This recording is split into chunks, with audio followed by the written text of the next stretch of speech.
All right. First of all, we're trying to figure out what is the launch velocity off of this diagram right here. So first of all, what we want to do is we want to label everything out. You got your x's and your y's. For your x's, your acceleration is 0. Your x initial is 0. Your x final is 2.3. That's where it's landed. Your launch velocity of the x is what we're trying to find, and then time we don't have. For the y direction, acceleration is negative 9.8. Is gravity. The y initial is 0, and the y final is negative 2.1 to 1.2 because it's coming down. Your velocity for the y is 0, and your time is, we don't have it, but we're going to solve for it. We got two unknowns, so we can set two equations and get the t. So first of all, we use this kinematic equation, which is y final equals y initial plus vy final times t minus half times gravity t squared, which is time.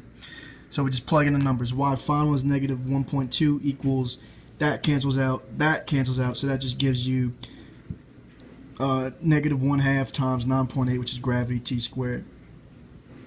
Do the math. Get negative 4.9, divide it to get t by itself, so t squared is going to equal to 2.245 seconds.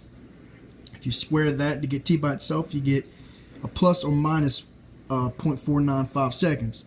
But we're going to use the positive because we're going into time and not going back into time.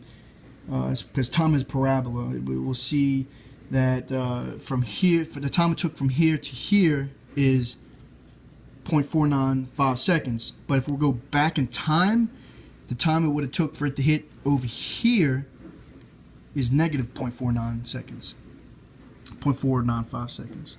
Okay, now that we found the time, we plug it in right here and right here, but I didn't do it right here. Just bring this over here because the times are equal. Alright, so now we use the kinematic equation. X final equals x initial plus vxt, which is velocity of x and times time. So we have the x final, which is 2.3. Well, x initial is 0, so it cancels out. So that just leaves us with the velocity of x times time, which is 0.495. So now we're divide by time, and that gives us 2.3 divided by 0.495, and that gives the velocity. So the velocity of the x is equal to 4.65 meters per second. And that's how we found the launch velocity of this cannon to get from here to here.